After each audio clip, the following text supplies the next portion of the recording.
স্বাস্থ্যকর্মীরা যদিও এটিকে জরুরি পরিষেবা হিসেবে আখ্যা দিয়ে দায় সারতে চেয়েছেন, কিন্তু প্রতিদিন গড়ে 100 জনের বেশি রোগী যেখানে চিকিৎসার জন্য আসেন, সেখানে 2 জন স্বাস্থ্যকর্মী এবং 1 জন আশাকর্মীর পক্ষে হাসপাতালের পরিষেবা সচল রাখা কতটা সম্ভব তা তারাও স্বীকার করে নিয়েছেন। 100 to 5-10 ऐसे चल रहा है पेशेंट सब। डॉक्टर सप्ताह में एक बार कारबोला से आते हैं हम लोग का शनिवार करके।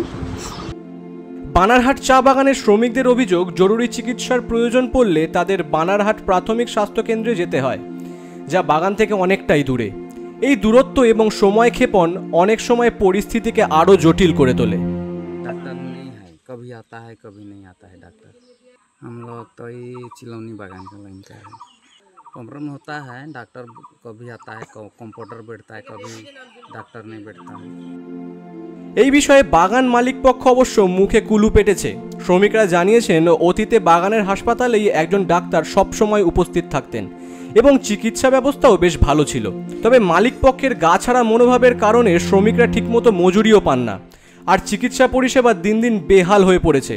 অবিলম্বে এই সমস্যার সমাধান না হলে বড়সড় স্বাস্থ্য সংকটের আশঙ্কা করছেন স্থানীয়রা। জলপাইগুড়ি থেকে সৌভিক দত্তের রিপোর্ট, এক্সপ্রেস নিউজ।